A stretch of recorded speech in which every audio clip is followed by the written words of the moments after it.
to order. This is the 18th hearing as part of our ongoing efforts to confront and expose the Trump Republican agenda. Today, we are spotlighting the reckless and lawless Department of Homeland Security and Immigration and Customs Enforcement.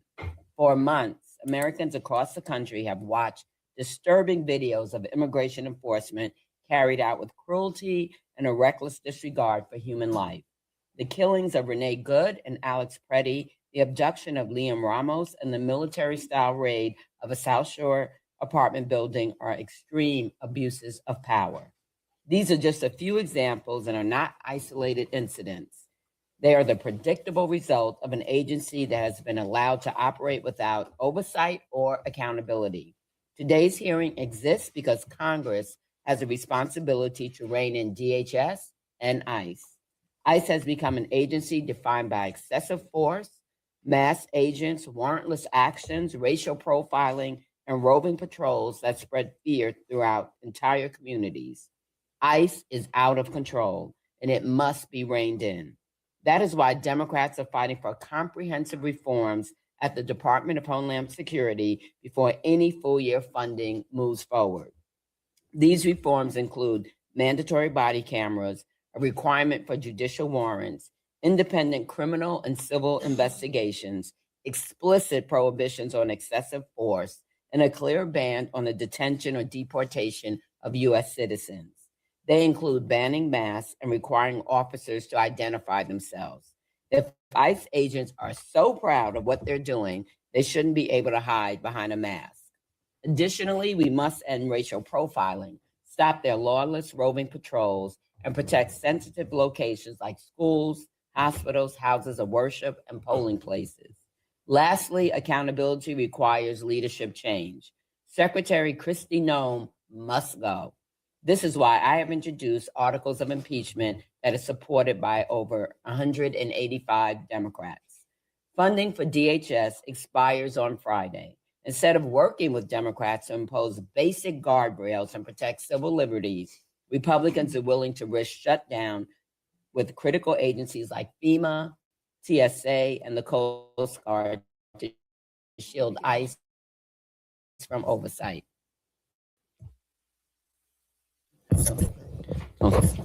At the same time, in their one big ugly bill, Republicans handed ICE a $75 billion blank check while ripping away healthcare and nutrition assistance.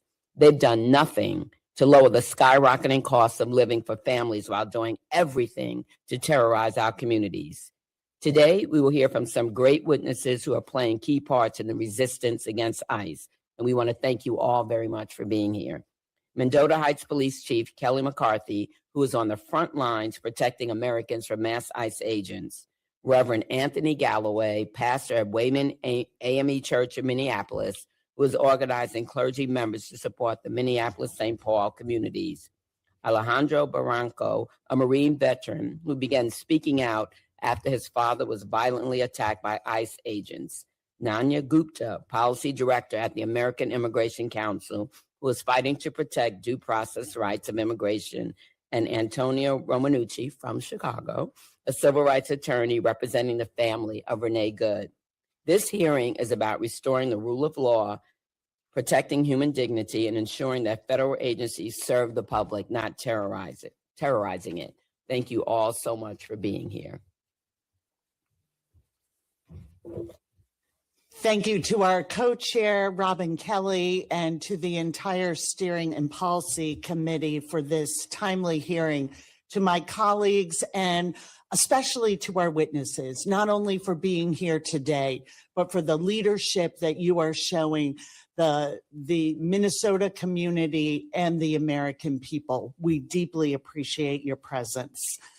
This week, we saw once again where the Republican priorities really lie. They had the opportunity to save lives. They had the opportunity to defend the dignity of our people and the safety of our neighborhoods. They had the opportunity to join with us to enact some common sense measures to get control of a paramilitary force that has murdered 2 American citizens in cold blood. A mass secret force that has terrorized children, trampled on our Constitution, and wielded state violence as a political weapon. They had an opportunity to do what the vast majority of Americans want us to do: end the chaos, end the terror, and restore rule of law. But how did Republicans spend this week? Making it harder for people to vote, especially women, making it easier for domestic violence abusers to buy a taser, handing out massive giveaways to fossil fuel companies, all while priming a shutdown of FEMA and airport security and the Coast Guard. It is fair to say that Republicans have lost the plot. So Democrats are going to keep beating the drum of common sense. Kristi Noem needs to go. Stephen Miller needs to go. Federal agents need to get back to their core mission and abide by the same rules, the same laws, the same Constitution as any other law enforcement officer. And this needs to happen today. No more delays, no more CRs, no more state-sanctioned terror. I thank you again for being here today and for being in this fight for common sense and for security for the American people. Now, if you would please turn your attention to a video presentation. There are 3,000 ICE and Border Patrol agents in the Minneapolis area, the largest ever deployment of federal immigration officers to an American city. This isn't policing and law enforcement as I practiced it for 25 years. We cannot let people in our communities think that our local law enforcement is okay with the actions that we simply know are not just only wrong, but illegal. As the last 2 weeks, we have been receiving endless complaints about civil rights violations from U.S. citizens. I can hear you don't have the same accent as me. That's why I'm. Oh, so you're going by accents now? Folks, that's Bush League policing. 5-year-old Liam Conejo Romas taken by ICE agents after getting home from preschool. American citizens are being grabbed or stopped or seized. This can't happen. People's civil rights have to be the cornerstone of everything we do. All these tensions have been building, and I'm afraid we're going to have another moment where it all explodes.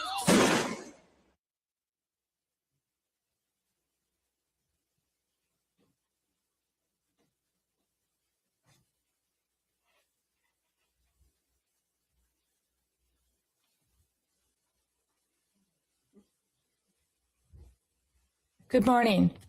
I'm going to introduce Chief Kelly McCarthy, but before I do that, I would be rude not to acknowledge someone from my twin city. Reverend, it's good to have you here.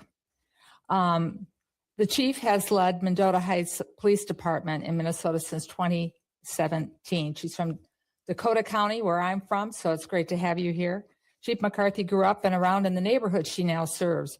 Her work reflects the values of those Minnesota communities: to be straightforward and honest, to treat your neighbor with respect, to serve your community in a way you can be proud of.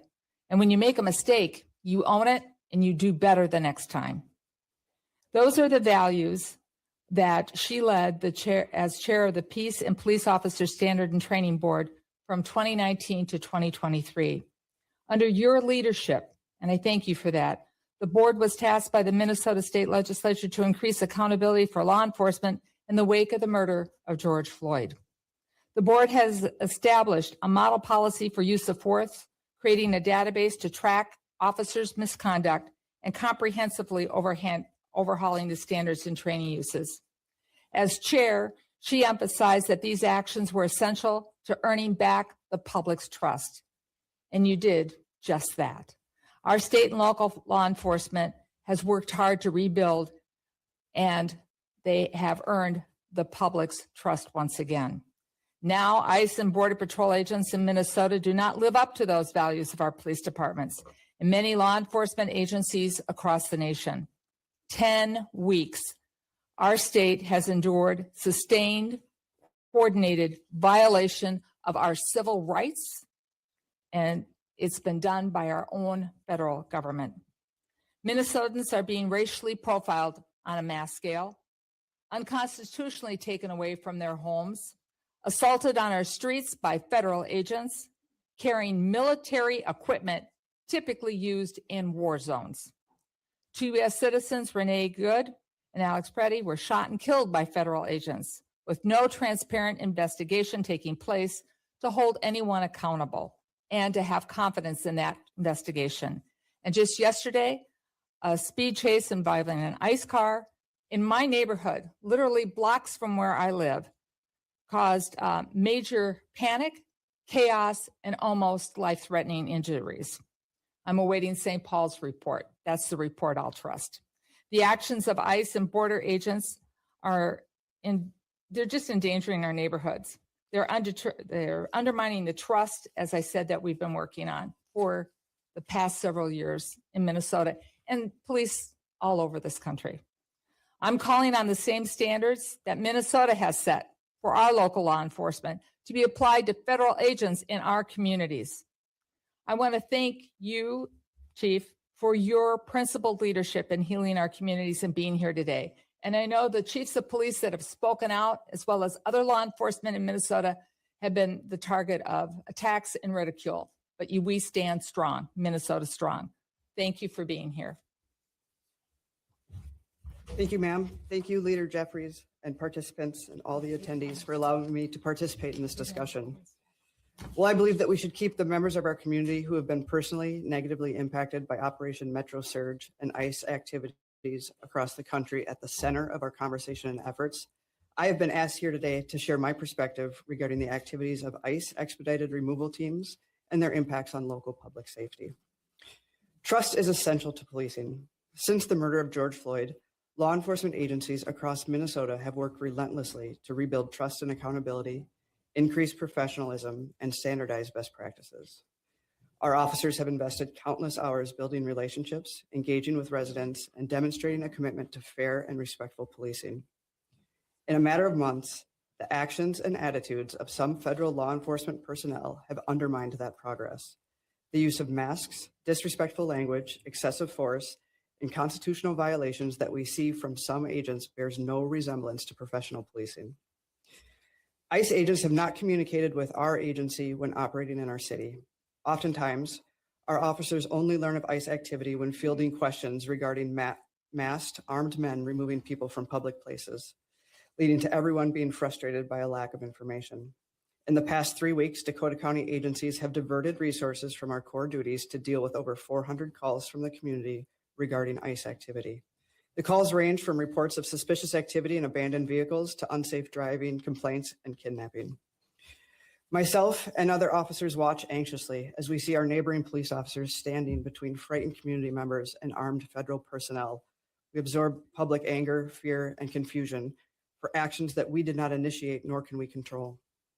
Local police officers are in a no-win situation, being called upon to de-escalate volatile situations without the tools, information, or authority normally required to do so effectively. The city of Mendota Heights is a very safe city. We have a low crime rate and 1 homicide in the past 30 years. Yet I recently met with residents who are afraid to leave their homes and others who are afraid to open their doors or to send their grandchildren to school. These are all legal residents whose hard-earned sense of safety has been destroyed by the ICE deployment to Minnesota. The mission and duties of HSI are vital to our nation's security, and we have a good working partnership with them in the past, but we have to acknowledge that the tactics being used by some ICE agents during Operation Metro Surge are straining those partnerships, reducing the public's trust in local police, making our jobs harder, and making us all less safe. Thank you.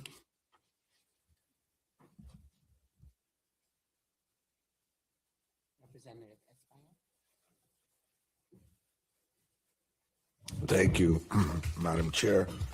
Good morning. I am Congressman Adriano Espaillat, Chairman of the Congressional Hispanic Caucus and proudly representing New York's 13th Congressional District and a proud immigrant. Today, we will hear from a first-generation American, a United States Marine, the son of a man called Narciso Barranco, who suffer a great injustice at the hands of violent ICE agents. Alejandro Barranco was the first in his family to graduate high school and college, and he joined the Marine Corps out of love for this nation. His father raised 3 sons, all of whom chose to serve the United States Marines, 2 of whom remain on active duty. Their father is a landscaper, a working man, a man who spent his days tending the lawns and the plants, not breaking the laws. He has no criminal record whatsoever. And yet in June, during a workplace raid, he was racially profiled, was violently thrown to the ground, pinned down by 3 federal agents, and repeatedly and savagely punched in the back of the head and neck. He wasn't resisting. He was not a threat at all. Who on earth beats up on a harmless gardener?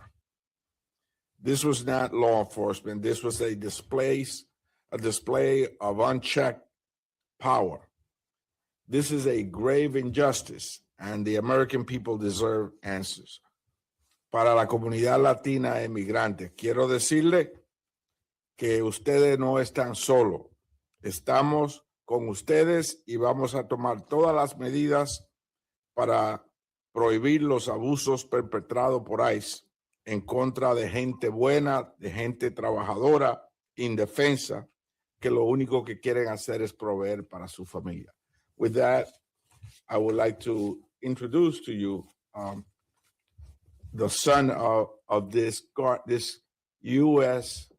hero, a gardener, someone that is here with us today and will provide testimony, Alejandro Barranco.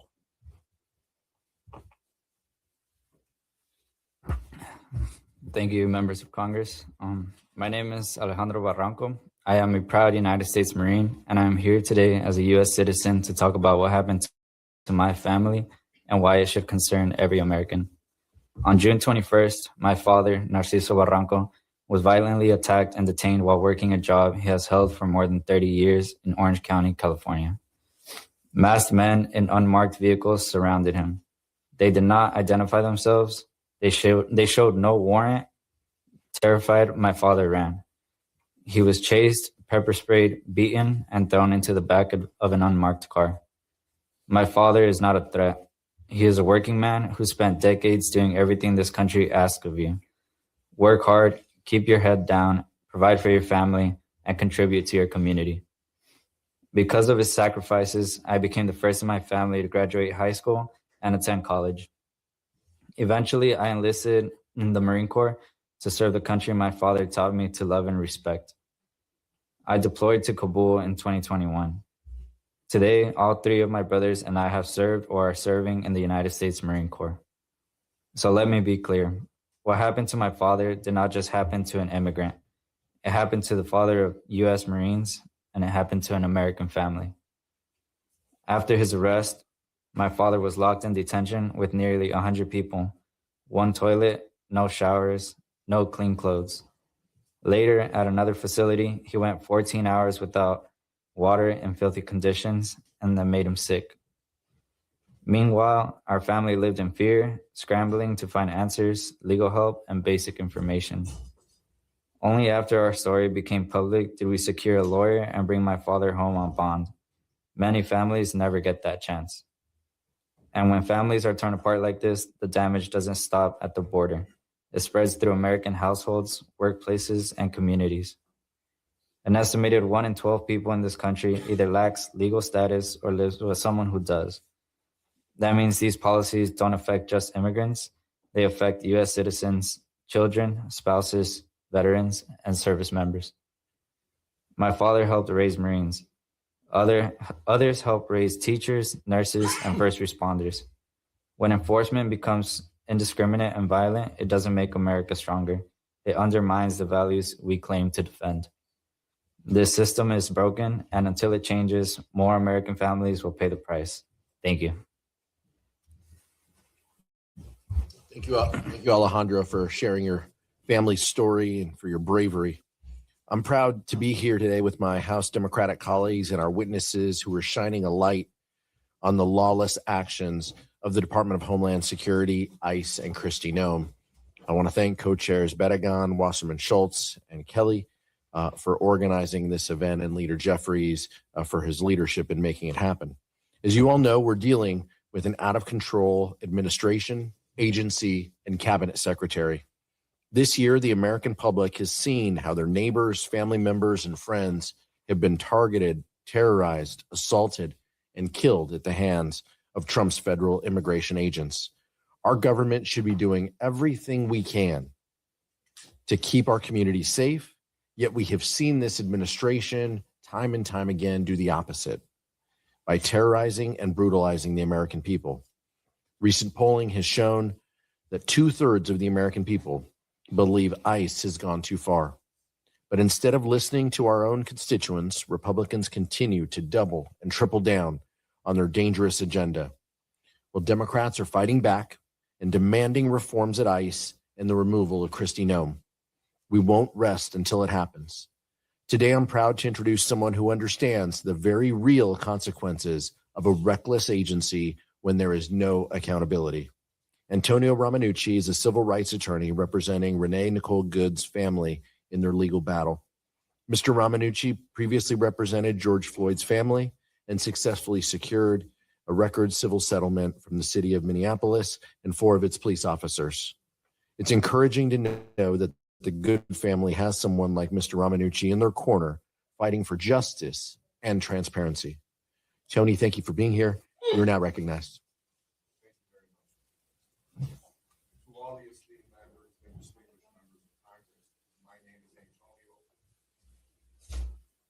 Antonio Romanucci, and I'm a civil rights and tort litigation attorney with the deep honor of representing the family of Renee Good for her tragic shooting death by federal agents in Minneapolis. I have handled excessive force and deadly force cases across the country for decades. When the world watched Renee Good and Alex Preddy killed without justification, there was a collective cry of anger for justice. My colleagues and I, like all of you, were simply aghast. Esteemed members, thank you for holding this important forum to explore avenues to ensure accountability. It is crucial that the policies and practices of our agencies, including the Department of Homeland Security, reflect the values and rights afforded to the American people in our Constitution. Our Bill of Rights, specifically under the Fourth Amendment, requires our people to be free from unreasonable search and seizure of their person and their property. When a person is detained, handcuffed, pepper sprayed, pepperballed, or shot, that by definition is a seizure. Additionally, it is gravely concerning that this administration asserts federal law enforcement officers have absolute immunity. That false narrative leads to law enforcement officers' potential to act with absolute impunity. This is a slippery slope we never, ever want to sled on. U.S. Section 42, also known as the Civil Rights Act of 1871, Section 1983, gives a person a means to sue for Fourth Amendment search and seizure violations. The Seventh Amendment guarantees the right to a jury trial. Currently, Section 1983 covers all law enforcement officers except federal.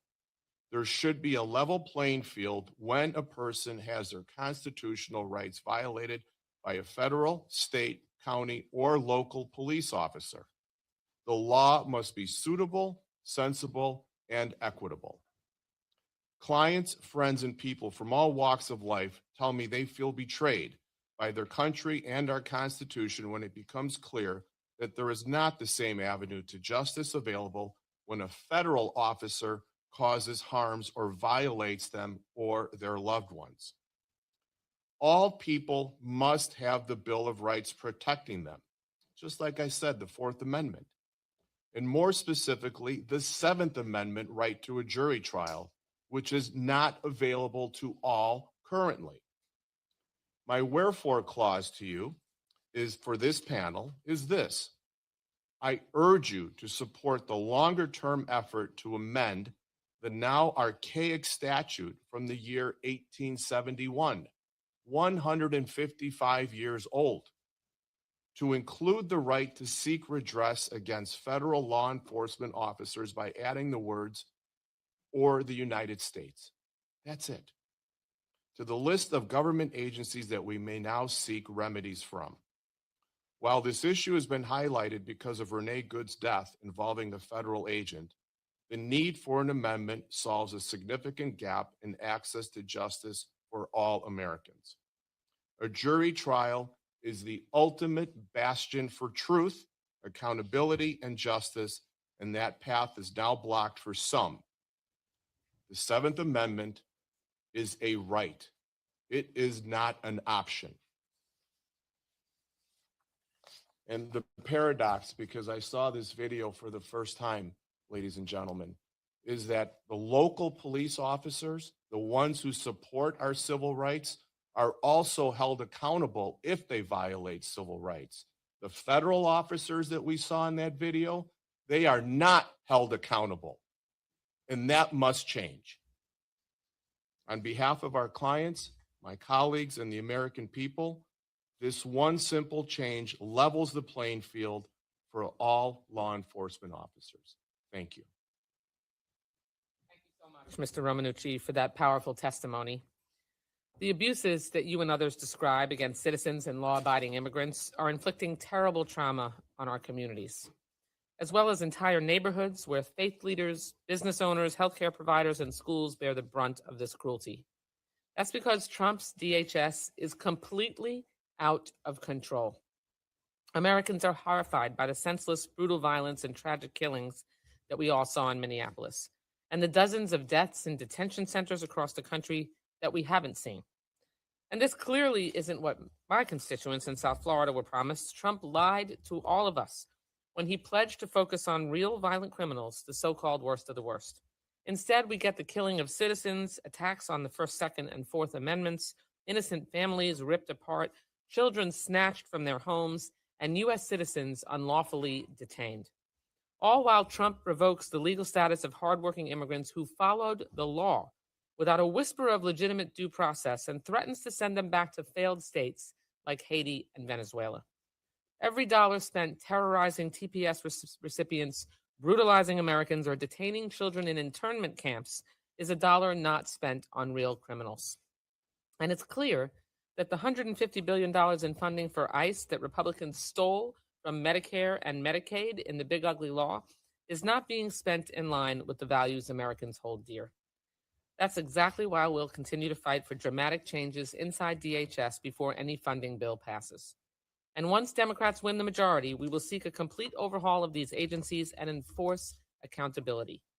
Taxpayers are sick of funding ICE brutality, and my South Florida community believes ICE shouldn't get another penny until they reform the agency and punish its abuses. And now we'll hear another powerful perspective on all of this. Naina Gupta is herself a proud immigrant who spent years as an immigration and civil rights litigator defending immigrants against unfair detention and deportation practices. She's the policy director at the American Immigration Council, which does critical work to uphold the due process rights of immigrants through the courts and legislative advocacy.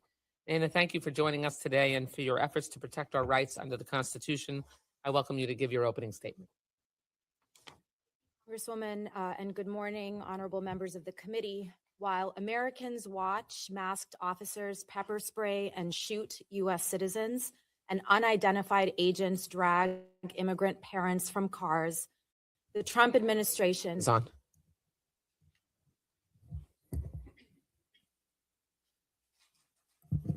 How about now? Closer? Okay. The Trump administration insists it's going after the worst of the worst, but it is the administration itself that is engaged in unlawful behavior. From day one, it has rejected long-standing DHS policies, pushed outdated immigration laws to their extreme and unabashedly violated the Constitution. Last month, we watched federal agents break into homes without judicial warrants in violation of the Fourth Amendment, instructions they received directly from headquarters. Last year, they deported hundreds to a foreign prison with no day in court in violation of the Fifth Amendment. And in the federal courts, they have been on the losing end of hundreds of cases, proving that violating the law is their norm. They've also abdicated decades of bipartisan use of enforcement priorities. Since no one is a priority, everyone is a priority. Longtime residents, undocumented families and workers, TPS and DACA recipients, and racially profiled U.S. citizens. When the White House set its target of 3,000 arrests per day, ICE rapidly expanded the use of roving patrols and at-large arrests, which target thousands already complying with the law. Masked officers arrested immigrants dutifully attending court hearings, including entire families in lobbies and elevators. Agents are throwing into detention families who entered lawfully, like 5-year-old Liam Ramos and his father. And in Minneapolis and Maine, ICE shipped refugees to facilities in Texas, despite their lawful status having already faced the most stringent vetting requirements. This abuse and chaos extend beyond our streets to our rapidly expanding detention system, which increased by 75% last year. The result has been appalling abuses, pregnant women denied medical care, detained children served rotting food, and record deaths in detention. There aren't enough immigrants with serious criminal records to hit the White House's deportation goals. So tens of thousands are locked up despite posing no safety threat. This agenda is only going to get worse. The $150+ billion in the One Big Beautiful Bill Act is enough to turn DHS into the size of a small foreign military and to increase the detention system by the end of this year to rival or surpass the federal criminal prison system. Funding cuts and overdue accountability measures are necessary to slow down this agenda, but abuse and impunity have been problems at these agencies long before Trump.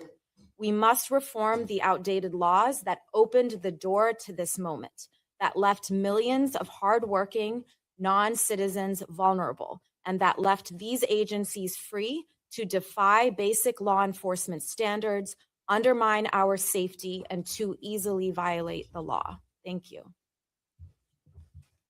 Thank you, Ms. Gupta, for your testimony, for your work, and all your advocacy to all our witnesses. It is now my honor to introduce Reverend Anthony Galloway. Anthony is currently the pastor of Wayman AME Church in Minneapolis and a senior partner at the Dendros Group, where he works with teams of professionals to build inclusion and foster creative problem solving in the workplace. He holds a bachelor's degree in ethnic studies and a master's of divinity from Luther Seminary. He's also a founding member of the award-winning Counter Stories podcast, which carries awards from the National Association of Black Journalists.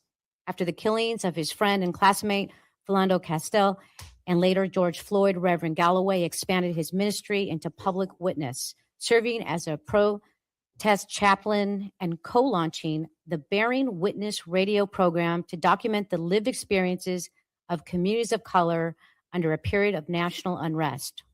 Reverend Galloway also works in faith-based organizing through Asaya, Minnesota, by mobilizing clergy and community members to respond to pressing social, political, and humanitarian concerns. Most recently, he organized clergy members at the Minneapolis St. Paul International Airport on January 23rd to sing hymns and pray against President Trump's deployment of thousands of ICE officers in the Twin Cities. During this peaceful demonstration, local police arrested a dozen clergy members. Reverend Holloway, thank you for your bravery and giving a voice to the communities who need it most. You are now recognized. Thank you, Leader Jeffries and the members of the committee. I stand before you today weary but resolute. Like so many Black Minnesotans, I'm a descendant of people who know all too well what happens when the power of the state forgets the humanity of its people. As a pastor, a father, a husband, and a citizen, I live by faith. Faith that my children will come home safely from school. Faith that my wife will move through her day with her dignity intact. Faith that my congregation will find comfort and courage in the teachings of Scripture. And faith still that this country can learn from its past and move closer to the promise of its Constitution. But I must be honest, the last 2.5 months in Minnesota have tested that faith. Scripture tells us to love God above all and to love our neighbor as ourselves, yet what we are witnessing under ICE occupation bears no resemblance to those values. I have personally been stopped and aggressively confronted by ICE agents while escorting frightened neighbors, encounters that only de-escalated when they saw my clergy collar and decided in their words that I was not Somali. I have watched families who did everything right live in terror because of their skin color, their accent, or their faith, and I have attended too many vigils. Our churches and local organizations have spent too many resources holding communities together after acts of unnecessary force carried out for spectacle, for talking points, and for cameras. We are weary in Minnesota, but do not confuse our weariness with weakness. To quote the response of an elderly woman to Dr. King when offering to let her ride during the march to Montgomery, our feet is tired, but our souls are rested. Like the 97 clergy who were arrested in a prayer at our MSP airport, or the thousands upon thousands who descended upon downtown Minneapolis on the coldest day of the year, to everyday people who even as we speak are making their voices heard while feeding each other and doing what humans should do according to the word of God. Now, this is not a request to litigate immigration policy. It is a moral appeal. Are we a nation that condones violence for political gain? Or are we a nation that chooses mercy over fear and power? I would hate to meet my maker, and when asked how I made the world better, my answer was that I ripped children from their homes, broke the jaws of elders, dragged Somali girls on the ground, or shot citizens observing their aggressions. That is a far cry from what Christ teaches. Abraham Lincoln warned this nation in 1862 when addressing Congress that the fiery trials through which we pass will light us down in honor or dishonor to the latest generation. And today we ask you to do the same. Remove ICE from Minnesota and vote not to add funding to their operations. If not for our own conscience, then for those generations still to come who will be defined by how we treat each other today. Thank you.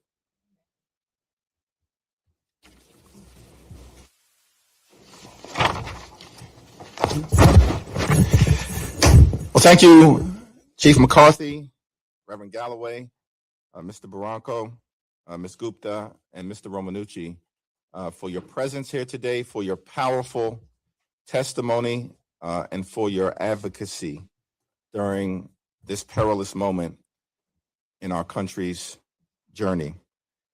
ICE is totally out of control, and they need to be reined in. And the American people know it. Masked and untrained ICE agents are kidnapping law-abiding immigrant families, violently targeting American citizens, or taking people like Leon Ramos in his bunny hat and Spider-Man backpack, kidnapping him and transporting him halfway across the country. They're ripping U.S. citizens from their homes without warrants, dragging people in Minneapolis and in Minnesota in frigid temperatures, not giving them the opportunity to even get dressed, violently detaining people in their own neighborhoods, demanding that they show papers as if we were in another country during another era, shoving them into vehicles and arresting them based solely on the color of their skin, their appearance, or their language. They're even shooting American citizens in the street in broad daylight in cold blood without any justification, and then claiming that there would be no accountability. This is not America. And so we're thankful for your presence and your courage and for standing up to make clear that things have to dramatically change. This is unconscionable, unacceptable, and un-American behavior that we are seeing from ICE, DHS, and the Department of Homeland Security at the direction of the Trump administration.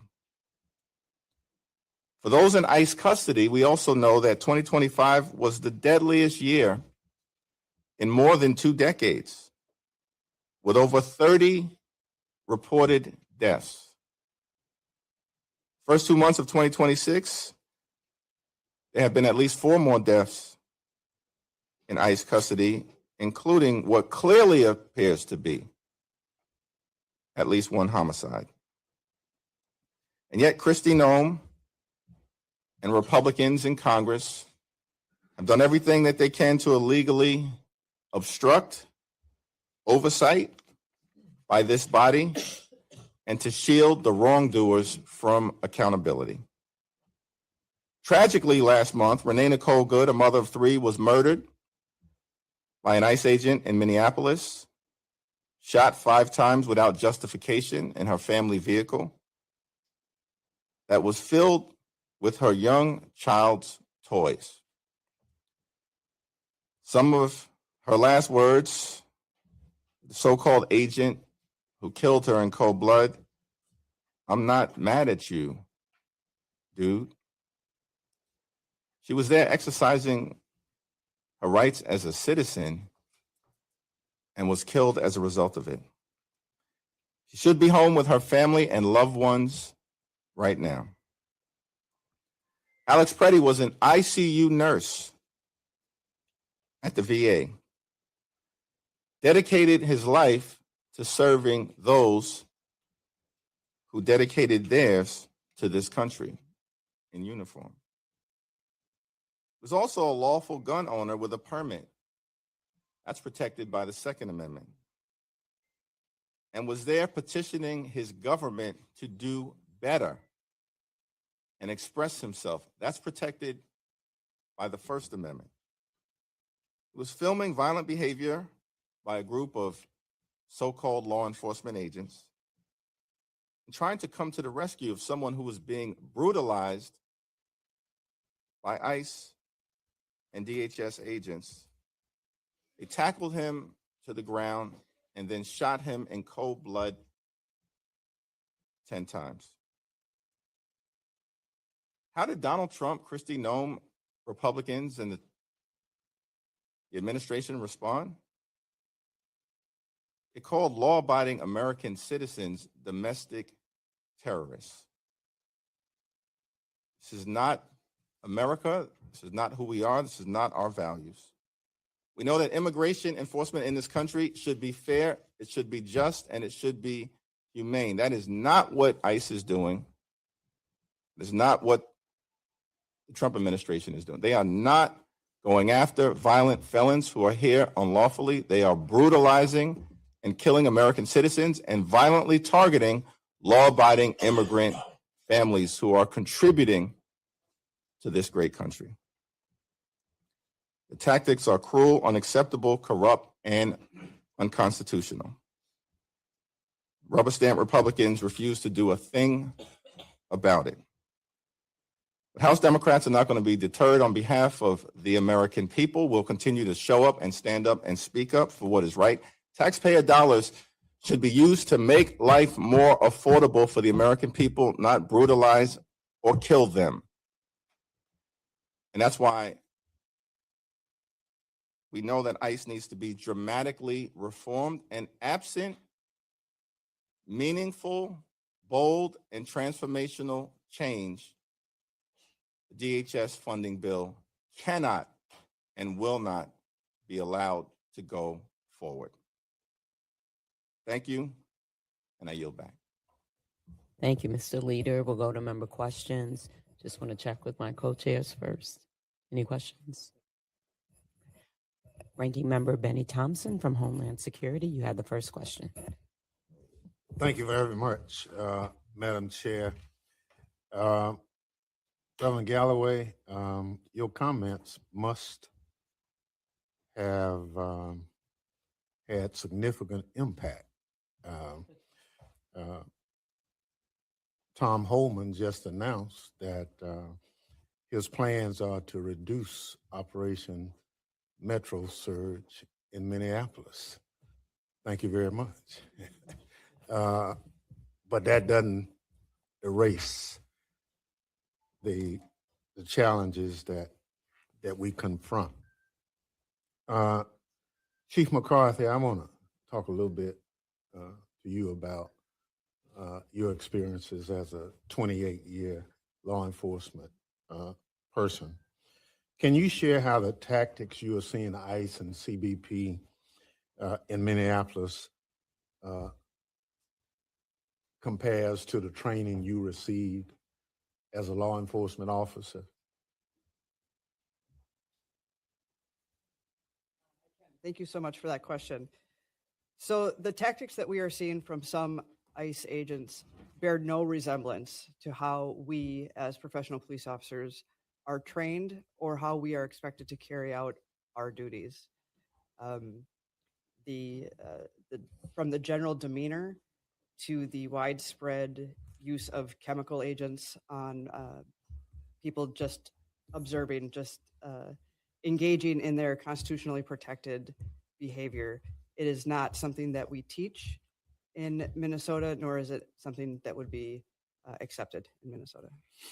So do you believe that by carrying on the way they have, they inflame tensions and escalate situations?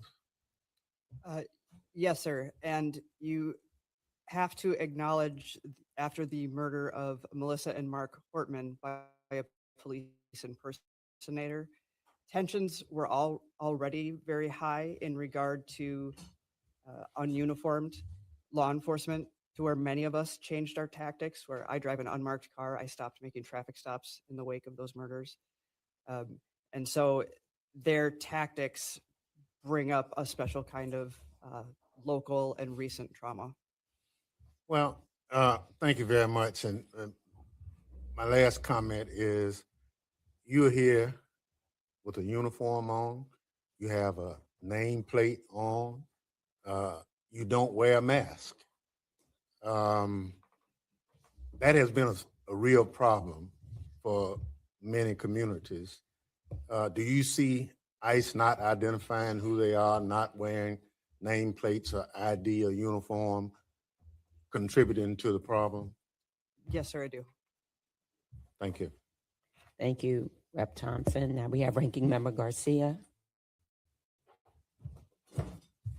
of Oversight. Well, thank you. I want to just begin just thanking our leadership, to you, Mr. Leader. Thank you for your leadership on this, and also to our co-chairs for convening us here today. When we talk about folks like Donald Trump, J.D. Vance, Christine Noem, Stephen Miller, Tom Homan, and Greg Bovino, these are people that need to be held accountable for the crimes they're committing, for the terror they're causing on our communities, and all of them should be on notice that we will hold them accountable. Now, Oversight Democrats are partnering with our other committees to ensure that ICE, CBP, and DHS are held accountable for the terror that's happening right now in American cities across the country. Now, our report on the deaths of Renee Good and Alex Freddie have found that the shootings themselves have been completely unjustifiable. And we identified clear efforts to obstruct investigations by the administration. Oversight Democrats have also launched an immigration enforcement dashboard. There are now over 530 incidents on that dashboard that's online, available to the public. And the public can also submit possible interactions with ICE and possible actions that are deportations or detentions that could be unconstitutional and to deny people their, of course, due process. Now, we've also convened as Oversight Democrats a hearing in Los Angeles and partnerships with the Senate to highlight stories, some of which we've heard today.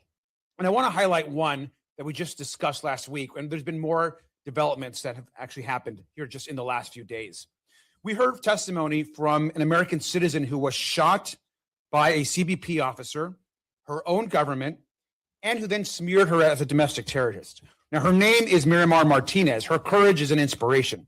Now, we showed this graphic, which I think is important. This is a graphic basically of some texts that the CBP agent that shot her was bragging about. And I want to just read them because I think it's important. This is the CBP agent that shot an American citizen. Read it. 5 shots, 7 holes. I fired 5 rounds and she had 7 holes. Put that in your book, boys. Oh, well, it is what it is. And excuse my language, shit happens. This is text messages from the officer that shot a United States citizen, bragging about putting 7 holes. She is permanently disfigured. Miss Martinez is. It's sick, it's despicable, it's shameful, and that officer should have been, of course, immediately investigated and fired. But it gets worse. After this incident, Mr. Bavino then sends an email to the shooter. And this, by the way, is new information. We didn't have all this information. We're just discovering this now. Greg Bavino then writes to the shooter, in light of your excellent service to Chicago, you have much left to do. Good afternoon. I'd like to extend you an offer for your retirement beyond the age of 57. This will be your second extension, and we'd like you to consider that if this is feasible. He goes on to talk about his excellent service and thanks him. This is the man that put 7 holes in a United States citizen. It's outrageous. And it's a green light to attack other American citizens in our country with impunity.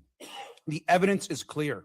This is an agency that is rotten from top to bottom, and we know the folks that are responsible. But thanks to the leadership of House Democrats, our leader, Hakeem Jeffries, and those folks and leaders that are here, we're going to hold these folks accountable. To conclude, I just want to say to Mr. Barranco, I know that you have Orange County roots, and certainly the incident that happened in Orange County. It's an area that I know really well, and I'm from Long Beach, and so I know the story of your family. You served this country in the Marines. Thank you for your service. If you had fired on civilians like this, like I just explained, would you have been congratulated by your commander, sir? I believe not. I believe I'd be court-martialed and probably accused of a war crime. That's exactly right. You would have been held accountable for a potential war crime, sir, if you had bragged about shooting someone like that. And I want to thank you for your family service, for your service as well. We're all here today to demand more accountability from ICE. And with that, I yield back. Thank you so much, Madam Chair, and thank you to our Democratic leadership, Hakeem Jeffries, and others for convening this very important hearing. As ranking member of the Immigration Subcommittee, this has been a central focus of my work, the lawlessness of ICE and CBP and DHS. And we have on the Immigration Subcommittee and in conjunction with House Democrats on Judiciary and across the caucus, we've held a series of 6 hearings, including one in Minneapolis where Chief McCarthy, thank you for testifying, including one where Ms. Gupta testified as well, about the lawlessness that we are seeing. Because I think it's very difficult to look at the situation right now and see the 73,000 people who are held in for-profit immigration incarceration facilities every single night. And even by ICE's own statistics, if you just take those statistics, less than 14% of those are people that even have any kind of violent criminal offense.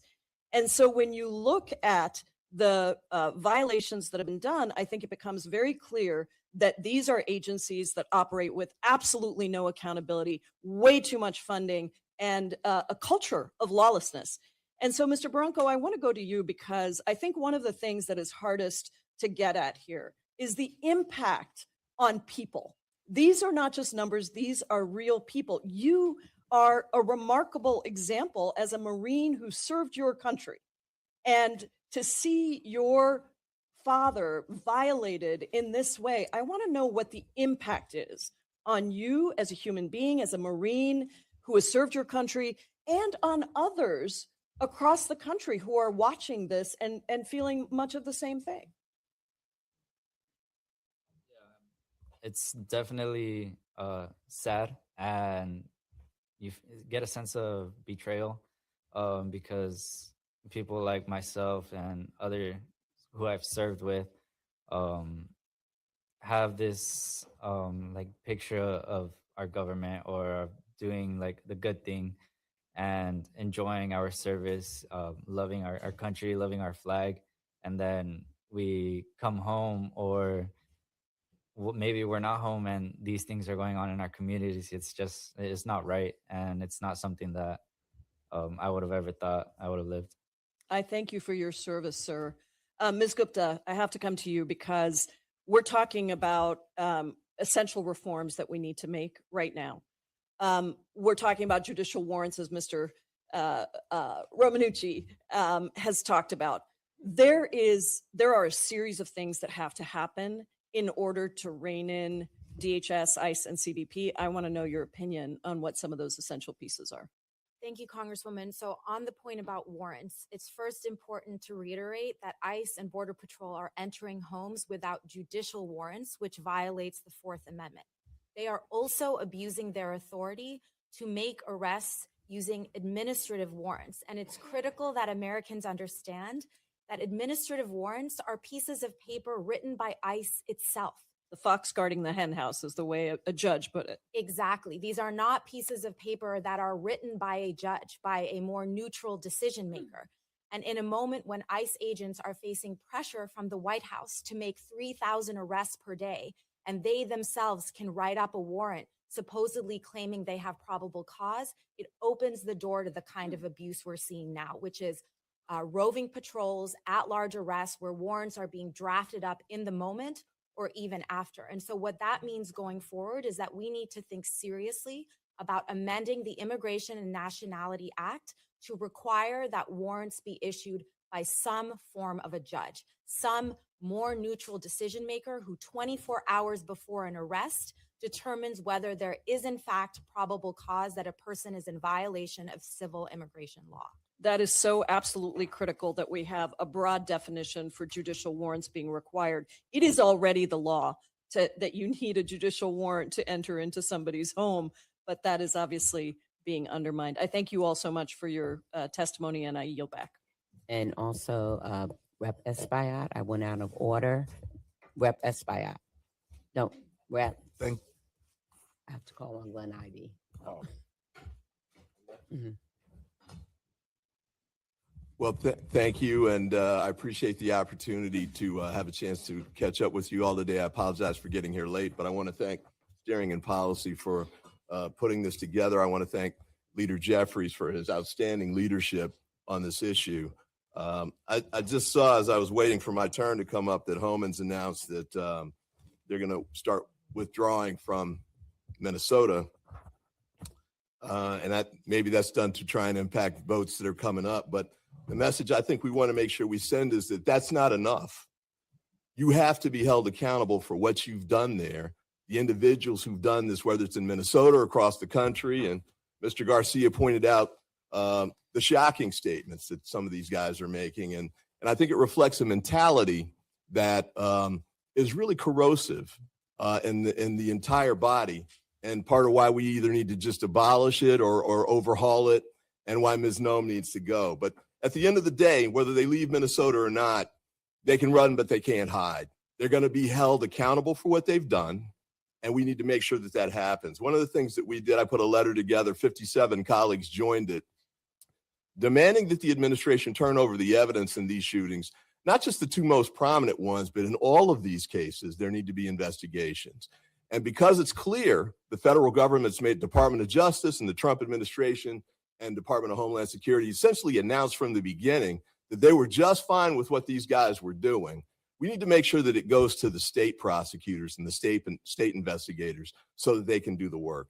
And the other reason I want that to happen for sure is I'm tired of these Donald Trump pardons. You know, after he pardoned all of the guys, what was it, 1,500 that invaded the Capitol, raided the Capitol, led to the deaths of police officers here, we know that he's not responsible with respect to using the pardon power. Let's take it away from the federal government. The states can do it. If there are convictions at the state level, he can't pardon those guys. So the message I want to make sure we get out today to all of those ICE agents and Border Patrol agents who are out there on the streets still, whether they leave Minnesota or not, you're going to be held accountable. And when you are, I think it's going to lead to criminal prosecution and convictions. And Minnesota has demonstrated that they certainly have the ability to do that. The convictions of Derek Chauvin, I think, were representations of what great work from an investigative and prosecutorial standpoint was done there. And if these guys aren't careful, they're going to end up being roommates with or cellmates with Derek Chauvin, and they should be. It's critical for us to make sure we prosecute them and hold them accountable where they have committed crimes, because that is the way to send the message across to all of these guys out on the streets, the guys that are shooting people and bragging about it, putting 7 holes in a woman's body and leaving her permanently impaired, and bragging about that. It's outrageous. But that's not just the only one. And one last point before I yield back, because I know we've got a lot of people that need to go before we vote. It's not just the shootings. It's not just the violence on the street. It's also the deaths in custody. You know, it's astonishing how many people. I think we had 6 die last month, which is more than an entire year previously in the prior administrations. And then there were over 30 last year altogether. We should never have deaths in custody. And I shouldn't be detaining these people long term anyway, because they don't have the facilities or the training to do it right. And the horror stories that we've heard about people who've been held in custody, lack of food, lack of medical attention or access to medical care, can't get to their lawyers, people share, like dozens of people sharing one toilet, is outrageous. We've got a pet shelter in my district. Their animals are treated better than that. So I think what we want to make sure that we hold them accountable. And thank you all for moving forward with this. And I thank you for your testimony today. Next, we have Ranking Member Raskin, followed by Rep. Bishop and Rep. Bonamici, and we got to stick to 3 minutes so people can vote. And if staff get can in. use the clock, please. Yeah. Thank you, Congresswoman Kelly. Thank you all for coming. And I'm especially happy to see our friends from Minnesota here. Chief McCarthy, so we've seen extremely aggressive tactics being used by ICE in Minneapolis. First of all, everybody's masked. Guns are drawn for apparently no reason at all. Extremely aggressive, bellicose rhetoric used against citizens. And I'm wondering if you saw those tactics being used by your police officers, what your response would be and how those kinds of behaviors conform to the best police practices. Thank you for that question, sir. Any police department in Minnesota, if an agency witnessed those behaviors from their police officers, would immediately launch an internal affairs investigations. And if an agency failed to do so, those investigations could also be launched at the state level. So, but what are the specific kinds of tactics that have given you pause or made you say, hey, we would never take that? So, for instance, the masking, the not identifying yourself, the verbal abuse. Well, they say they've got a mask because somebody could go online and attack them or they could be doxxed. Isn't that true of police officers in Minnesota too? Yes, sir. Okay. What else has troubled you? The detaining and harassing and intimidation of legal observers, the use of chemical agents on observers, the entry into private spaces without a warrant. None of you those, would accept none of those things. Correct. Those would be grounds for serious discipline or investigation and then possibly discipline. That's for correct. your officers. Well, I appreciate that. Mr. Romanucci, there you are. So our heartfelt condolences to the Good family, which is still struggling with this nightmare. Yesterday, I don't know if you noticed, but Attorney General Pam Bondi appeared before the Judiciary Committee. And one of the things I asked her, of course, one of the things she didn't answer, which was pretty much everything, was what has her outreach been to the Good family? Has there been any attempt to reach out to the Good family, to work with them and to see that this case be solved? Representative Raskin, I can answer that very clearly. There has been no outreach at all from our United States government, from the Attorney General's office or Department of Homeland Security to the Renee Good family. And is it true that they're trying to investigate the grieving widow of Renee Good? Well, what we do know is that we have asked for the government to preserve all the evidence in this case. They are not responding to us. So we don't know of any investigation. If anybody needs to be investigated, it is the shooting officer. We have been begging the government to respond to our letters of preservation and to inspect the vehicle. We have zero response. Thank you, and I yield back, Madam Chair. Thank you, Rep. Bishop. Thank you very much. Let me thank all of the witnesses for coming. I appreciate so very much your patriotic commitment. Mr. Barranco, what message do you think that DHS's actions sending to other sons and daughters of immigrants who aspire to serve their country? I believe it's an unwelcoming message, and maybe a message that they receive as they're not accepted or they're not welcome in the forces. Ms. Gupta, thank you so much for your efforts and what you do and your organization does. From your observation, how has the Trump administration been attacking and dismantling the legal immigration system? Thank you, Congressman. The president's attacks on legal immigration have been unprecedented. He has banned nearly all immigration from 39 countries and the Palestinian Authority. And the State Department has indefinitely suspended approving immigrant visas from an additional 53 countries.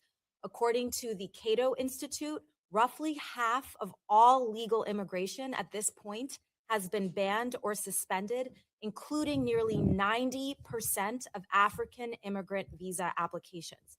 Since December, hundreds of thousands of non-citizens from travel ban countries who've submitted applications for benefits and paid their fees have been told that USCIS will not decide their applications at all. And so to my colleagues' comments, this is the definition of not welcoming people who are following the rules into our country.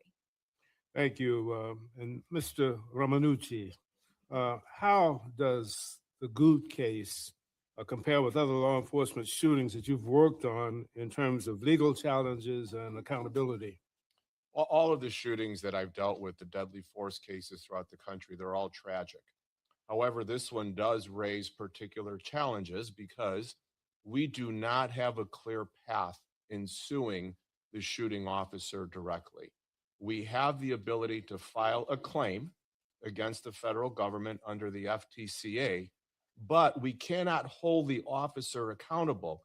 And to Representative Garcia's point, when he held up that poster board, that is the definition of an officer who cannot be held accountable and acts with impunity.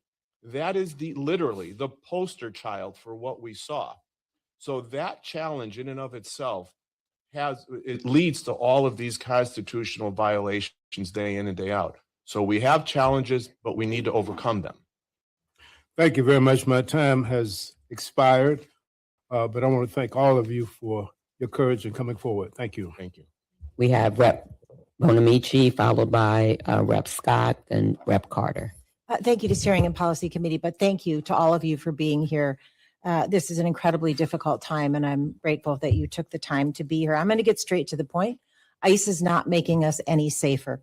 So last week I was at the Northwest Detention Center in Tacoma, Washington, and I was shown a section of the detention center that I was told, this is for people who have no criminal record. And so I asked them, why are you detaining people with no criminal records? They didn't have a good answer. And while I was there, I met Maria Trinidad Loya Medina, and I'd made arrangements to meet her after her sister-in-law said, I don't know what to do. My sister-in-law's in custody. So here's what happened. Maria went to the store to get her teenage son some socks. There's no indication that she was targeted. She's Latina. She was in her car. She was surrounded by armed, masked agents. She held her identification up to the window, but that wasn't good enough. They broke her window. They dragged her out. They handcuffed her, and they took her to Tacoma, where she has been for almost a month. She has no criminal record. She was racially profiled. She has letters of support I read letters of support from her pastor, her community. She pays taxes. She files tax returns. There's no reason why she should be in detention. Her husband just had surgery on Monday. She was in detention. Her kids miss her. Her community misses her. Her family's calling for her release. She's the primary caregiver. This is a mom, not a murderer. She's raising children, not trafficking them. Why are they targeting someone like Maria? So I want to ask you, Ms. Gupta and Mr. Romanucci, is there any legal justification for keeping someone like Maria, who's never even had as much as a traffic ticket, in a prison-like detention center? There's certainly no humane or normative reason to do that. Unfortunately, our outdated immigration laws do permit immigration enforcement agencies to arrest, handcuff, and detain people who are in violation of civil immigration law, even when they have no criminal offenses. However, under bipartisan administrations, we've always used enforcement priorities, which have focused arrests on people who pose a safety threat. And most ICE enforcement in the past happened near state and county local jails and prisons. This agency is using at-large arrests, roving patrols in our streets, necessarily sweeping in people like your constituent who don't pose any safety threat, even if they may allegedly be in violation. It makes no sense to be using yours and my taxpayer dollars to keep someone like Maria in detention. And I want to ask you, Mr. Barranco, Maria has kids at home. She has a 16-year-old and a 14-year-old. What would you say to them? Say, I'm sorry for what they're going through, and they're not alone, and we understand their situation. This is a family trying to do the right thing, and it's shameful and inhumane what's happening, not only to Maria's family, but to families across the United States. This is a out-of-control agency. Kristi Noem should resign or be impeached. Thank you, and I yield back. Thank you, Rep. Scott, Carter, and Horseman. Thank you. Mr. Romanucci, thank you so much for pointing out the gap in our civil laws. If local and state officials, officers violate basic constitutional rights, they can be held accountable under 1983. There's no comparable law for federal officials. So I thank you for pointing that out, and hopefully we can correct that. Thank you, Representative. Ms. Gupta, traditionally, some localities have been considered too sensitive for routine immigration enforcement, such as courthouses, churches, schools. Can you talk about the effect of routine immigration enforcement on students and teachers when immigration comes to our schools, and if they're addressing any kind of safety threat? Thank you, Congressman. So when we have federal immigration enforcement agents at schools or daycares, or frankly at churches or courthouses, it has a chilling effect. That's why we've seen in places like Minneapolis, students afraid to go to school districts being forced to provide learning virtually because of our government's actions.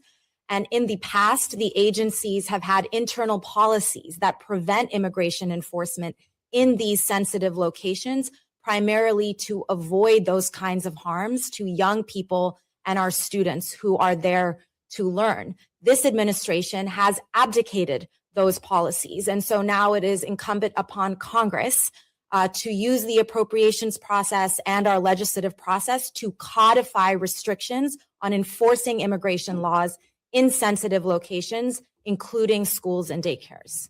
And students are entitled to an education regardless of their immigration status, which creates another complication. Chief McCarthy, obviously you need a warrant to enter someone's home without their permission. Have any of your officers sought permission from a supervisor and try to pass off that permission as a warrant? I'm sorry, have my officers ever done that? Have you ever thought of using that, call that thing a warrant, a permission slip from a supervisor? No, sir. How is that different from what ICE is doing? I don't believe it is, sir. Thank you. I yield back. Thank you. Next, we have Carter. Thank you, Madam Chair, and thank you to our witnesses for being here today. These harsh policies from the Trump administration are not about public safety or border control or border safety even. We've seen children torn from their parents, a flagrant disregard for basic due process protections, and individuals targeted for exercising their First Amendment rights. Congress must uphold the rights of all people in the United States. We need immigration policies rooted in dignity, fairness, and due process, not cruelty and authoritarianism. Chief McCarthy, your officers issue warrants, don't they?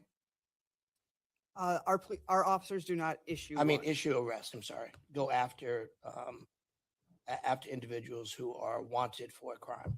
Yes, sir. We make arrests. They often show up on the scene with domestic violence. They often encounter people that may not like police officers. That is correct. Yet they don't wear masks. That is also correct. They wear badges. Correct. They wear name tags. Yes, sir. Why can't ICE do that? I do not know, sir. Because they have nefarious acts. Because their intention is not truly to enforce the law, but to terrorize. And that's unfortunate. Thank you for the incredible service that you and your people provide. Mr. Barranco, thank you for your service to our country in the Marine Corps. How has your father's horrific experience with ICE changed how you feel about the country that you serve? It hasn't changed. How do you say it? Like in a bad way, I guess. It's just this isn't how I expected this country to turn out or be. And it's definitely sad and right now in these times, but I do believe that things will get better and we won't have this injustice for much That's longer. the message we want people to know, that it will get better, that this is not indicative of the America that we love. This is not who we are. And good people like you demonstrate that every day. Ms. Gupta, what justification is the administration giving for targeting of anybody who simply speaks different, has a different shade of skin, and suggests that they may be an immigrant? To be frank, Congressman, they're really not offering much justification at all. They've used terms like criminal immigrant and the worst of the worst as a pretext to go after any non-citizen, and now those U.S. citizens who are protesting and exercising their First Amendment rights against their actions. The administration is trying to use outdated laws to justify going after people with legal protections. They're poking holes in the legal protections that are more vulnerable for people like TPS or DACA holders. So where they can, they're stretching the law, and in other places, they are unabashedly violating it. And they are using, frankly, lies and misleading information to justify those actions. And they're asking us to look at the truth in the face of their lawlessness and to ignore it and just believe them as we see them killing people on the streets of America as if we're stupid, and we're not. So thank you all for being here. We will continue to fight with you until we solve this problem. I yield. Thank you, Rep. We'll have Horsford, then Waters, Rivas, and Ruiz and Menendez. So, Congressman Horsford. Thank you to Co-Chair Kelly and to our Democratic leadership for having this important hearing. I want to start by thanking our witnesses for being here. I have seen the lack of accountability inside these ICE facilities firsthand. Last August, I sought to exercise my right as a duly elected official to conduct an oversight visit of the Nevada Southern Detention Center, a privately operated facility run by Core Civic under contract with ICE in my district.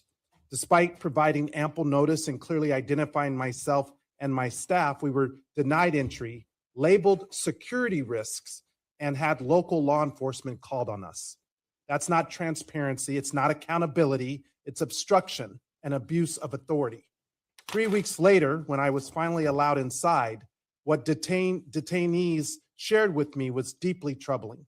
Limited access to immigration attorneys, inconsistent medical care, and transfers across state lines in the middle of the night without notice or explanation. Yet, when I returned to the same facility last week, I saw little meaningful change. This despite a $75 billion slush fund that Republicans passed in their one big ugly bill with no guardrails, no oversight, or transparency. Funding without accountability is not reform, it is complicity. Ms. Gupta, as an immigration and civil rights litigator, you understand how constitutional protections apply even in detention settings. What I described earlier in Nevada is not unfamiliar to you. Would you agree that Immigration Enforcement Authority does not override constitutional due process protections? Absolutely, Congressman. The Fifth Amendment applies to citizens and non-citizens, and it applies to immigration enforcement agencies who are required to follow the Fifth Amendment. And in your professional experience, are these incidents isolated or do they reflect broader systemic patterns within immigration detention facilities? Yes, the abuse and horrific conditions that you are describing are endemic to the immigration detention system. Long before President Trump, there have been dozens of OIG reports, hundreds of civil rights and civil liberties complaints filed, and horrific conditions that I myself have seen for dozens of clients I've represented in facilities around the country. Thank you. When this administration obstructs lawful visits, disregards due process, and expands detention without accountability, it is not strengthening public safety, it is weakening the rule of law and actually putting more people into danger. That is why this hearing is important. That is why we cannot give another dime to ICE without bold and transformative change. And that is what we should all be working towards. With that, I yield back. Thank you. We will now go to Representative Raul Ruiz. Very much, Chairwoman. What we are seeing is an out of control ICE and CBP. The violence and brutality is meant to intimidate and to control, and it's wreaking havoc, chaos, and fear throughout communities. It is outrageous that they are violently targeting non-criminal immigrants and brutally, aggressively pushing, kicking, pepper spraying, tear gassing, and as well as even killing U.S. citizens. In my district, there are complaints that young men are being pulled over without cause simply because they're brown and aggressively being asked, where are your papers? Where are your people? Are U.S. citizens are living in fear and needing to carry their passport with them. And when they see the brutality and the violence on TV against other citizens, they're afraid for their lives. So ICE and CBP are not making our country safer. They are making it more dangerous, and people are afraid. And that's the intent. The cruelty is the point. And if they're willing to behave violently in public when the cameras are on, one can only imagine how they behave in detention centers behind closed doors. What we do know is that there's an alarming rise in deaths, and last year was the deadliest year for people in ICE and CBP custody in over 20 years, with over 56 people dying. And already, I believe it's 7 just this last month, this year. And so we're hearing stories of individuals who are being abused violently, individuals who complain of not being able to take showers, wash their hands, not enough food or water to drink, individuals who are not allowed access to their medications to keep them healthy. So I wanted to ask you a question, Mr. Barranco.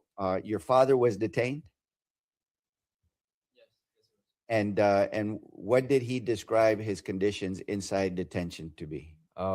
Said it was terrible. It was like, he said they were locked up in a cage, over 70 to 100 people. one toilet, no showers. They were all in the same clothes that they were detained in. You know, and we have a measles outbreak in South Texas. And so you're going to see more of these things.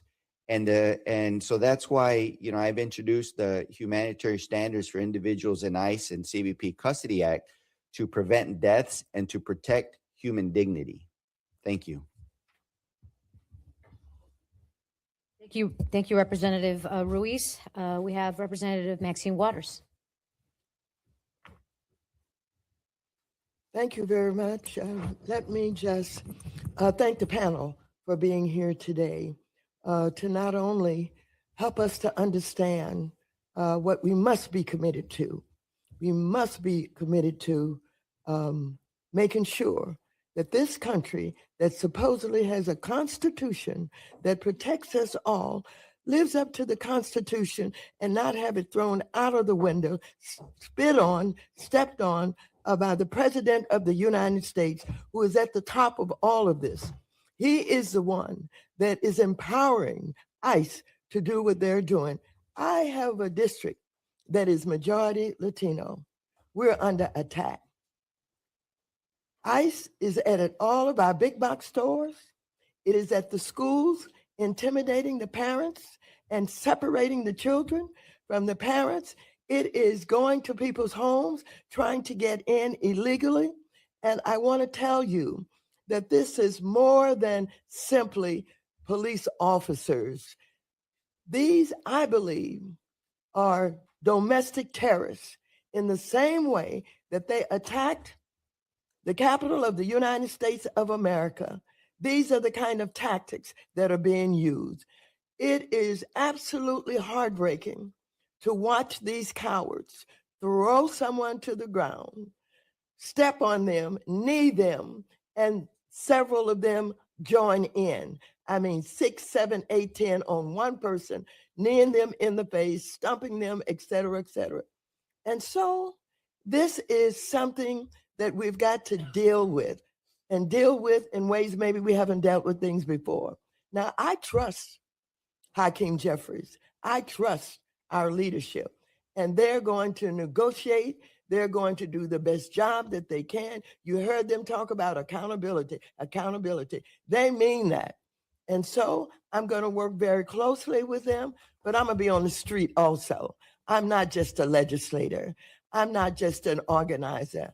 I'm an activist, and I will be on the street. I'm on the street in all of the protests, and I want to tell you, we're not afraid of them.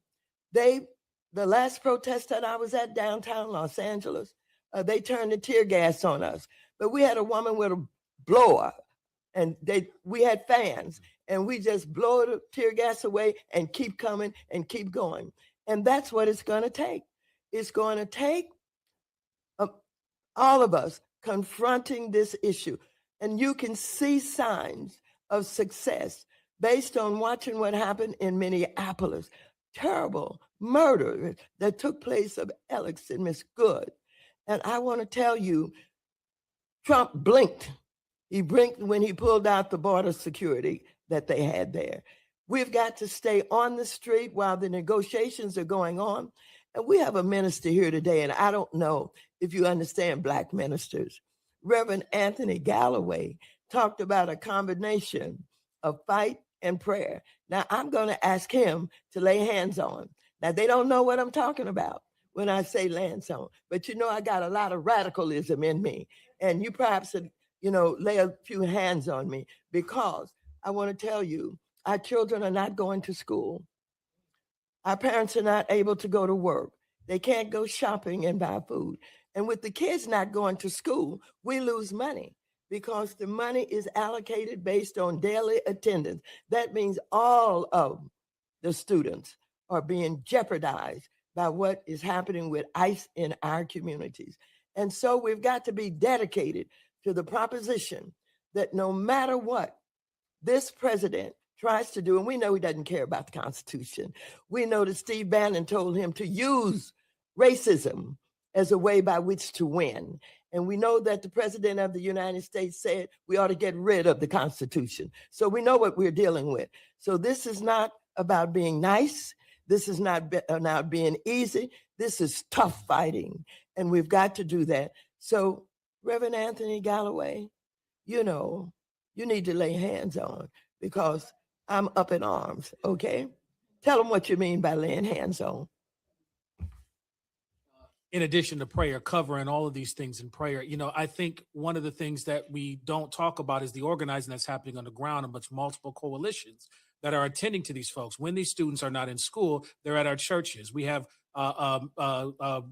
clergy who are constantly on the front line attending to folks, with the protest chaplains, with tear gas wipes in there. I carry around gas wipes with me at all times when we're on the ground. But we also have our Dakota folks and our First Nation folks who are on the ground because the land remembers. And so they're in constant prayer and vigil. We're helping to keep us our eye on the prize, so to speak, in that regard.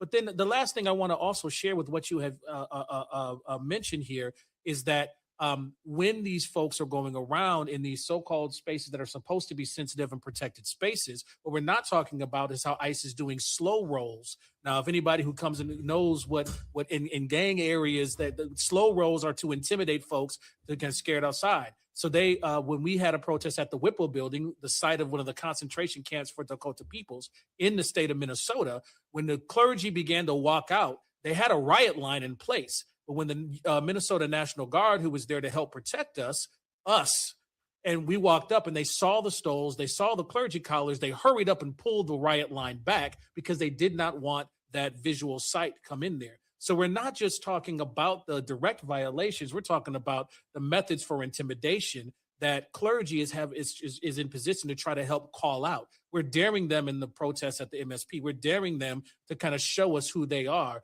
And so there's this tactic that's going back and forth. So when we're lifting things up in prayer, we're in prayer for all of those things too. Well, thank you so much for all of our panelists for being here today. And I want you to know these negotiations are going to be tough. And I want you to know some of us are going to stay on the street. I went to a detention center. They slammed the door in my face, but I'll keep going back every day if I have to. And I have the time to do it. Thank you all so very much. Thank you very much. I will now recognize Representative Rivas. Thank you to Leader Jeffries and to our steering and policy co-chairs for organizing this important hearing. And thank you for the panelists for presenting today. You know, this conversation is personal to me. I represent the East San Fernando Valley in Los Angeles. And since last June, the Trump administration and his ICE forces have sowed chaos by racially profiling and targeting my constituents in my district. We have seen street vendors assaulted, day laborers abducted, and even an 18-year-old high school student that was detained and separated from his mother just because he was walking his dog in his neighborhood. Reports have showed that the beautiful and diverse community of Panorama City in my district has been the hardest hit community in all of Los Angeles County, with over 40 ICE-related arrests and kidnappings since last August. And unfortunately, these raids are still ongoing. We hear from them about them every week from constituents. And in addition, hundreds of small businesses are being negatively affected by ICE with the loss of customers, less foot traffic, and reduced daily sales. And not just immigrant-owned businesses, but all small businesses in these communities are being affected.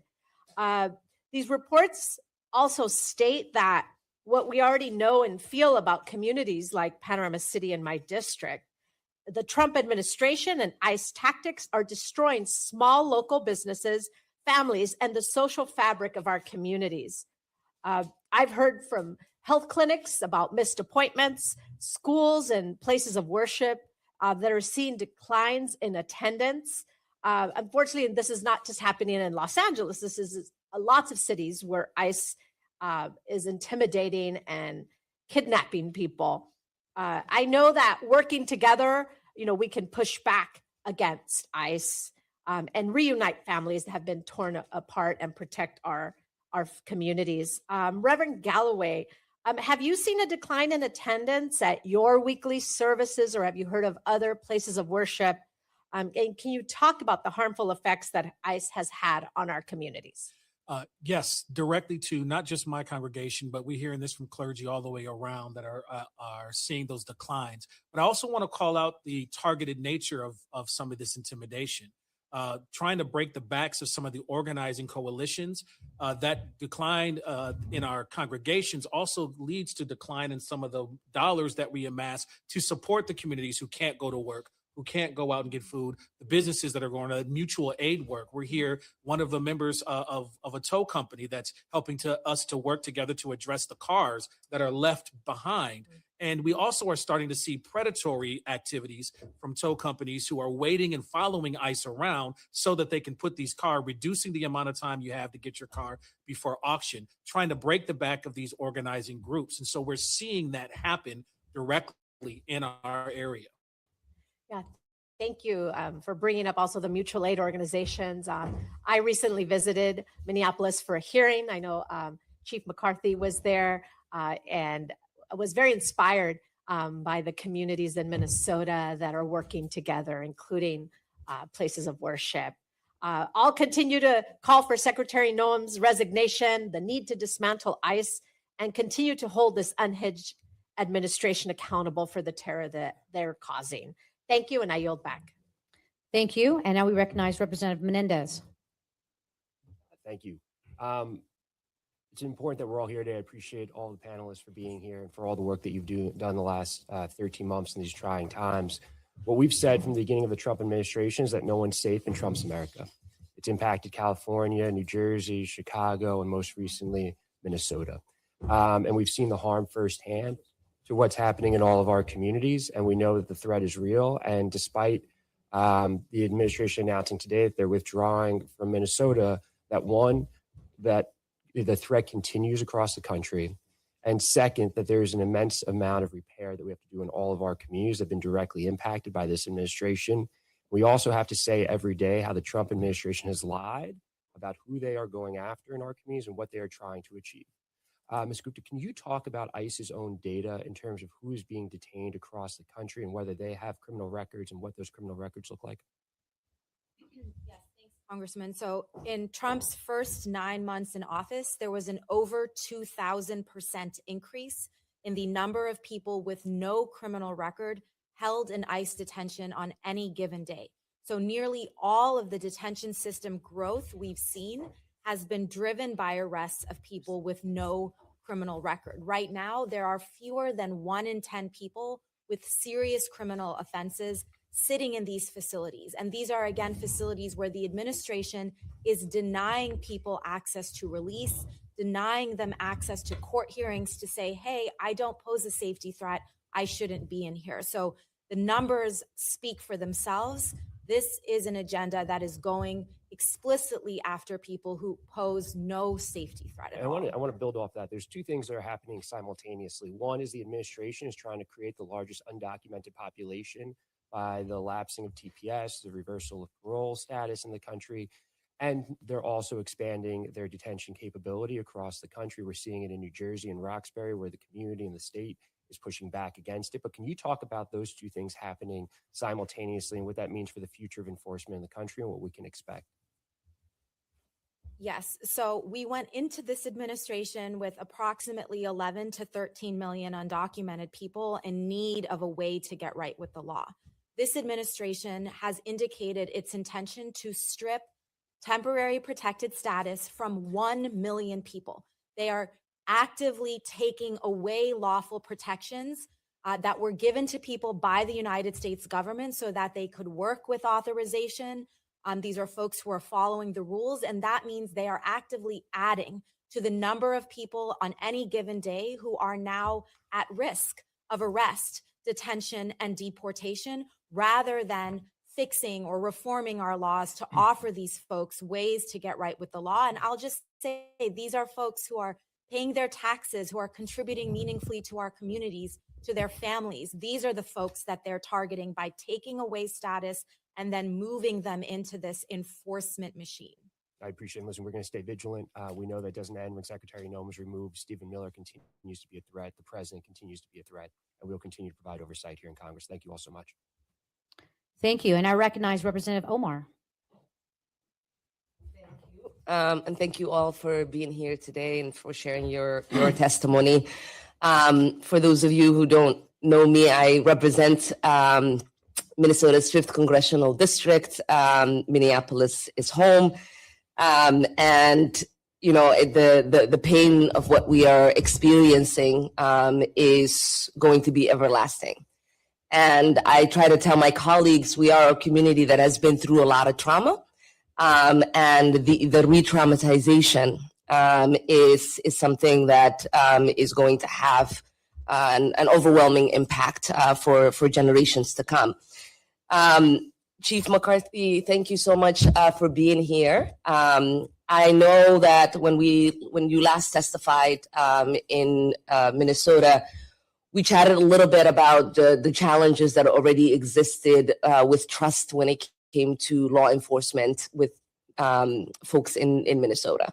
And I'm just curious, with the breaking of norms that we have seen with federal law enforcement, can you talk a little bit about the impact that you're experiencing and what you think the lasting impact is going to be as you try to rebuild trust in your community? Thank you for that question, ma'am. Of course. So since 2020, we've done a lot of work to try to rebuild that community trust. In the short weeks that ICE has been present in our community, that trust is broken, and it's broken in a way that hadn't been broken before on this wide of a scale. And so our residents are wanting us to now interfere with federal investigations. And then when we can't, they are upset and rightfully afraid. We also have cities, in an effort to do something, enacting ordinances dictating that ICE cannot use public spaces. And there's debate on whether or not those ordinances can be enforced. So we're creating expectations and laws that might not be able to be enforced, which will have a lasting negative effect. Yeah, appreciate that. And Reverend Galloway, I've been talking to a lot of clergy of all walks of life, and many of them, you know, I was at a Catholic church, and the pastor was telling me that 80% of their parishioners are not showing up. So if you for a minute can talk about what that experience has meant, and then also as somebody who was close to someone who's lost their life to the hands of law enforcement, what that now also feels like having this sort of occupation in our cities. Yes, thank you. And thank you for being the representative in the area for the church I serve. Sabah Wanasin. Good morning. One of the things that I think is really important about the re-traumatizing piece of this, in addition to our ability to keep mutual aid flowing, the money that we have to spend to get folks back home after being wrongly kidnapped and removed from our area before their due process can be enforced, is the repeating pattern. And I want to stress that we've been in the so-called remove or reduce before, and I want to push us to know that that's always been a ploy. And that actually causes an increase in some of that trauma and that anxiety, because we know the pattern has been whenever there's a specific win or that folks feel like the winds have changed against them on this force, they'll pull back on one day, wait for everybody to blink, and then come back in force. We see that after the pullback the last time, there's been an actual escalation on the ground. That is the pattern that ICE has been doing, in addition to roaming and intimidating folks outside of churches, particularly churches whose mutual aid has been successful. So that's been that experience, and that's something that keeps happening over and over again. And we're trying our hardest to keep folks kind of with the eye on the prize. You saw we had thousands of people downtown, left downtown Minneapolis cleaner than we found it at the organization of many faith leaders and coalitions like Isaiah and things like that.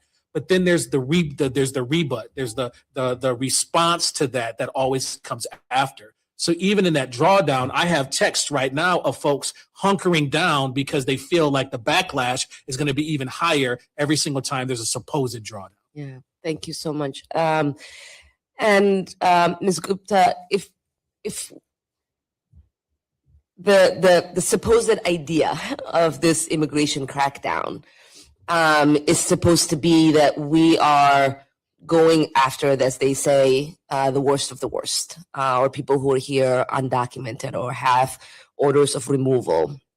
How do we explain the thousands of people who are showing up for their immigration hearings and being captured there? That's right. We can't explain it. What it does is underscores the absolute pretext of this agenda, which is that they've used terms like criminal immigrants and worst of the worst, which are dehumanizing, to really paint every non-citizen and any citizen that supports them as a criminal. And that is proven by the fact that they have been waiting now for months at immigration courthouses to arrest families in elevators and lobbies who are following the rules. They have politically pressured immigration judges to dismiss cases and expedite the removal of people who deserve a fair day in court. As Congressman Menendez mentioned, they are taking away protections from people who have those, which again underscores that this is not an agenda about the worst of the worst. It never was. Those were terms used to pull the wool over the eyes of American people who thought they would be going after somebody or people who pose threats to us, when that is just not the case. Yeah. And then if I may, just one last question. We know that especially in Minnesota, when people get picked up, they are oftentimes remaining in that detention center for an hour to 3 before they are taken to some other state. How are you all able in that process able to track and get information to inform the families and to know where actually these people end up? It's incredibly difficult, and in most instances right now, impossible.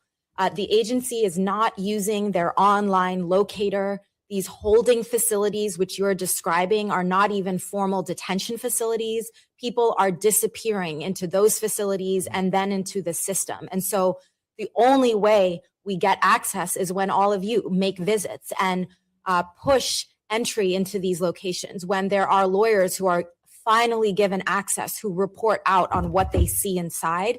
That is the only way we have been able to inform family members and understand what is happening at these supposedly temporary holding facilities that have really just become horrific detention centers on their own. I appreciate that. What you all are describing sounds like a government trying to enforce a law in the most unlawful way. So appreciate you all. Thank you.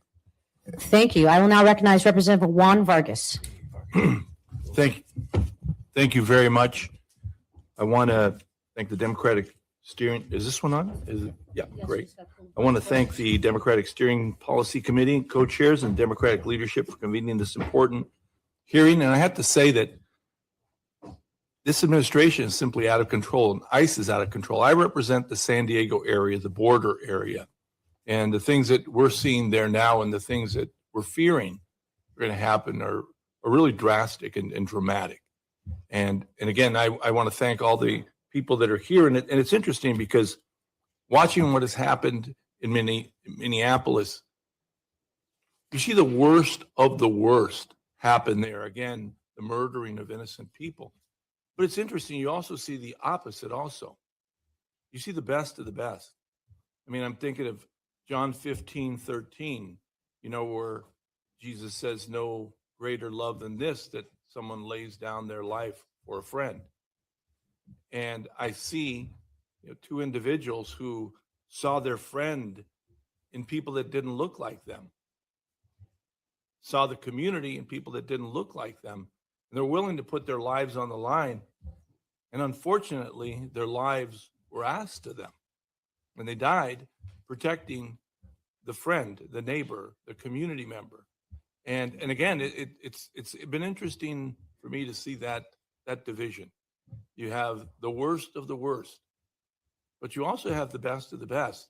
And I want to thank people out there that are doing that, the people that are putting their lives on the line, the people that are whistling, the people that are trying to figure out how to help the mother, the child, the person who's just trying to live their life.